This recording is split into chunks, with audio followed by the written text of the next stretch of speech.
Well, here we go. It's wide open. We got 1 day and 35 food plots. It's go time.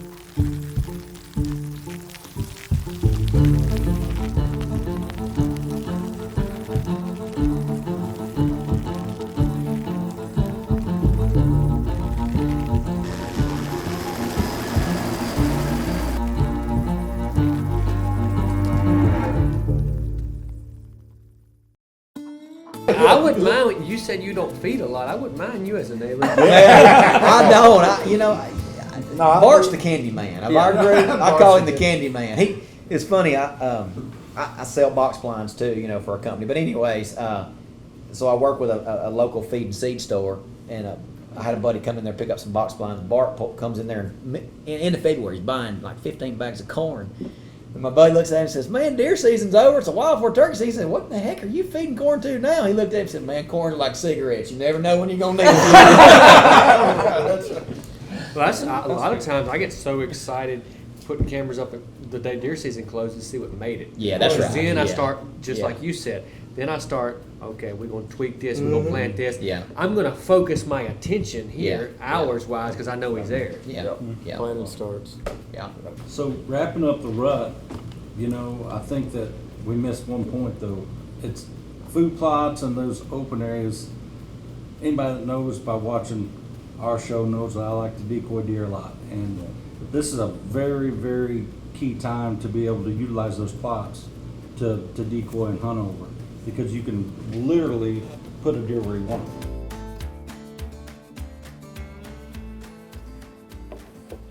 Shut this door, we'll get going. We've had some good sets on this farm right here. And hopefully we're gonna make another one tonight. We're gonna climb up in a grizzly blind, throw the decoy out, and shake, rattle, and roll. See if we can make something happen tonight. They've changed, they cut out with that row, which kind of sucks for us getting in, but we're going anyway.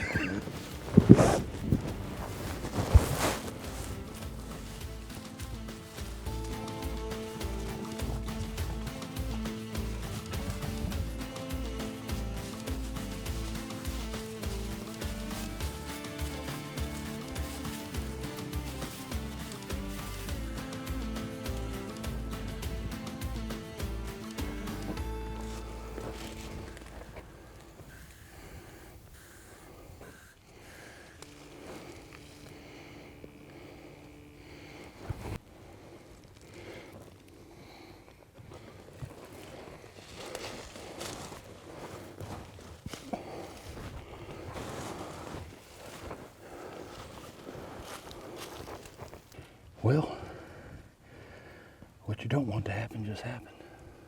When we walked up, looked like a pretty good buck. Was just on the field edge here.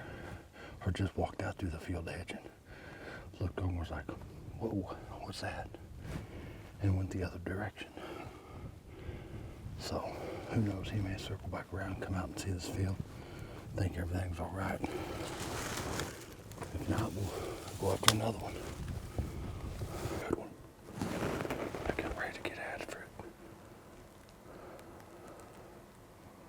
He's all bristled up, big old body thing. He's to the right of the doe and behind those trees. You can see him moving through there now. There's that other one. The other one's to the right of him too. He's all bristled up walking to him. Oh. There he is. Oh man. Look at the body on that thing.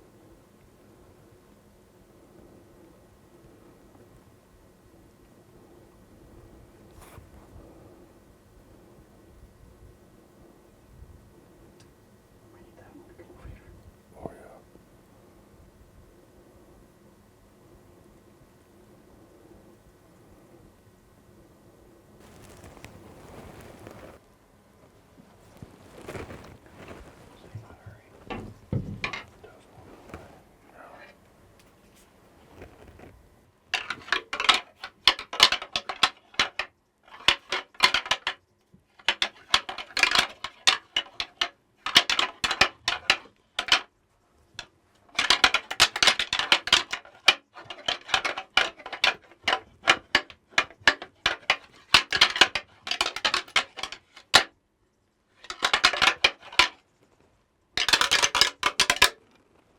Just need him to see the decoy. He's definitely got the attitude in him. You want to talk about a body on a deer?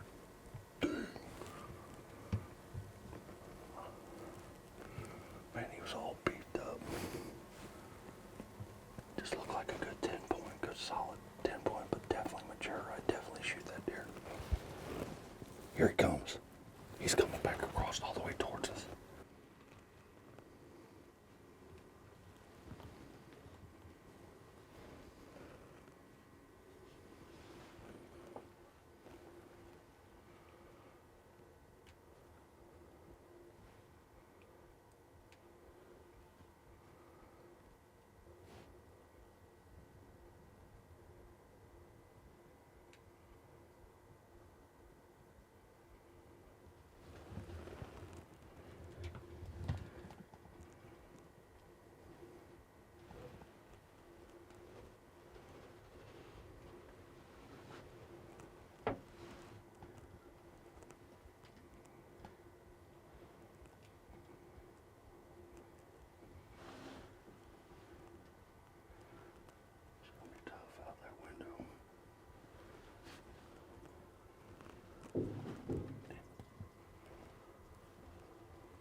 Did that just happen right there?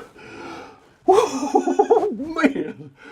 Oh, right there he is. Was that not awesome, man? Dude, I'm not so sure he heard them horns. And he's like, that doe took off. And he's like, I don't know. I ain't letting a buck come around here. He circled all the way around, come around. And old Smitty got him right there. I mean, laid him up. I was a little tough. I had to move around, stand up, and squat and shoot. And I mean, that torch ate him up. Yes! Gosh, I can't tell you how excited I am. He's laying 40 yards right there. Oh, man. Ryan, does it not get any better than that? First set in Iowa. Torch, torch, torch. All the way through here. Man, was he bleeding.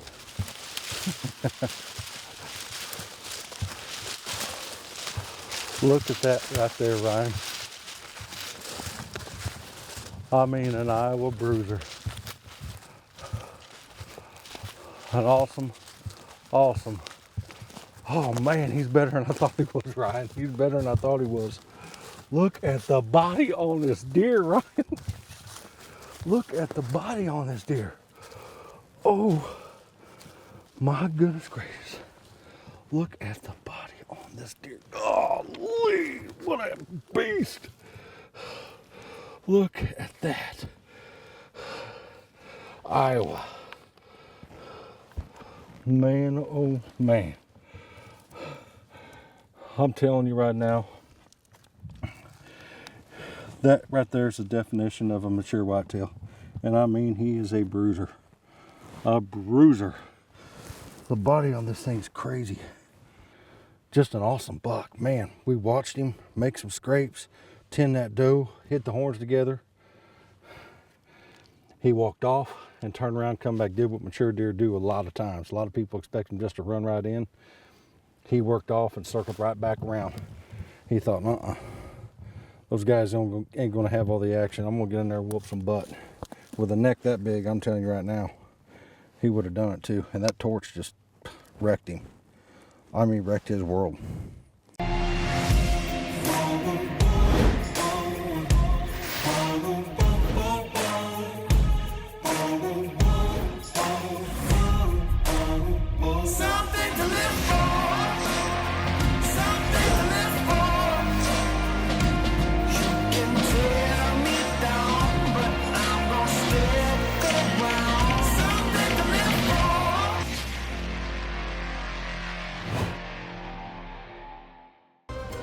learn more and see additional content, make sure you follow Backwoods Premium Wildlife Products social media pages.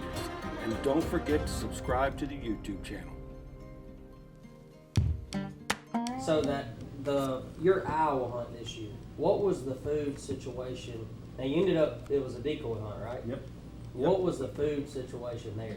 So we were in a shooting house and right in the middle of some standing beans, and pretty much a draw on both sides of us, and we're literally, like I said, right in the middle of the standing beans. And a good tactic to use a lot of times before those beans start to turn yellow, you can go in there and overseed, because whether you're going to leave beans stand or the farmer goes in and cuts them, if he cuts them, it's just down to the ground. You won't see a lot of foliage coming up, and if it does, it's real short. So a good effective tactic that I've used in the past is to go in there with a cereal rye and just broadcast right over the top of the beans. That way when the leaves turn yellow, they fall off right on top of that seed, and sunlight hits it, holds in moisture, and you usually get a pretty good germination. So now you've got fresh green growth coming up through your hunting season. We had never done that in Iowa. Oh, Do yeah, you do a lot of that? Yeah. I'm starting to do that in Alabama now, simply because I'm trying to get out of that disking, some. And so the bean plants, they got all those nodules. It's just full of nitrogen, right? So you go in there, and I get a broadcaster on the back of a tractor, raise it up high, Right. and whirly-bird it out there big time, heavy. And then as those, like he said exactly, as those leaves defoliate on those soybeans, it's going to cover that seed. Yeah. What are and you then, planting? And then usually the big 3 blend is what I'm planting. Well, with a turnip seed being as small as it is, It would work. You would have to think It'll work. The only difference with your cereal grains is it's going to continue to grow a little bit in the winter. You know what I'm saying? Especially in the South, because it's not as cold. Where your brassica blends are more going to grow to maturity, and they're just going to kind of stay there, right? You'll continue to get growth in your cereal grains in those beans. So the perfect storm is you've got beans, a grain planted, right. and then you've got your cereal grains of a green grass, if you will, that's all in the plot. The great thing with that is when you get ready to come back with soybeans next spring, you let those cereal grains grow up. You go in there and knock it over, kind of like you were talking about earlier. We'll draw through that again. So it's a continual, soybeans feeding deer, through the summer, and then you can go right to your cereal grains and hunt over them through the winter, and you've got soybean pods there. Right. And the thing that I've noticed, the difference between the Midwest and the South, the southern deer don't love the soybeans as much as the Midwest deer do, in my opinion, okay? They're really feeding on those greens. They do get on them when it gets real cold, but Right. we don't get as many of them days. We get more cereal grain warmer days, right? Yeah. But it's kind of, in the South, it's more of a means to protecting and growing my soil matter. Yeah. Where in the Midwest, it's definitely a means of keeping my grain that I grew all summer. Tell me this: could you do the same principle on bachelor pad? You think? Yes, I think you could. You've got bachelor pad. Correct me if I'm wrong. You're going to have sunflower in it. No. I'm thinking velvet Alice plus. clover, joint vetch, and iron plank peas. Oh yeah, you can do it because you don't have really anything real tall. Yeah, you can do it. I don't know. My So you're saying instead Well- of soybeans, if you had bachelor pad Yeah, out you there, get- yeah. and then Yes. overseed Yes. into it. Yeah. So I planted velvet plus in a lot of fields this year on my Alabama blend, and I'm gonna leave the structure of some of the sunflower in it, some of the grain sorghum that's in it. I'm gonna leave all that, and then I'm just gonna go right through it and overseed the broadcast blends in there. Cereal grain. That's what I do with mine too. It When also you helps overseed, too- you fertilizing too? No, that's the beauty of it. When you've got legumes in there, peas, soybeans, You don't have buckwheat, enough nitrogen in there. man, yeah, Yeah. like way more than you could go buy and put out at an economical rate. It helps Wow. a lot with weed suppression too, Yep. especially when you go back in the next spring, whether it's in your like Velvet Plus bachelor pad or in the soybeans. Because you have so much nitrogen in the soil from those legumes. The weeds love it too, obviously. So when you get something on in the winter or the fall, it kind of helps suppress a lot of those unwanted weeds Yeah. too. Yeah. So the thing for everybody to kind of take away is when you're doing this, it's kind of like building a house, but overall it's a lot less time because Right. the deal is you're doing a few small steps along the way to build your total food plot. To where if you go in and try to get rid of everything, disc down, and then it can be an all one day or a deal, but you're also suffering a lot of things, and it is truly a full day. Where the other thing, spray it, whatever, you get all this practice going, a couple hours here and there, and you got For it. sure. You got to work. The thing too is like when you're broadcasting over the beans, I stumbled across it. I mean, this is obviously before. I mean, I had just had permission to hunt a piece of property that I couldn't afford at the time to to leave beans standing or pay for beans to be left standing. So the farmer was taking everything. So I just went out there with a shady patch. Blend and just broadcasted that around the area I knew I was going to be setting. And when the beans were cut, it wasn't a couple of weeks. I started seeing green growth coming up, and the deers just.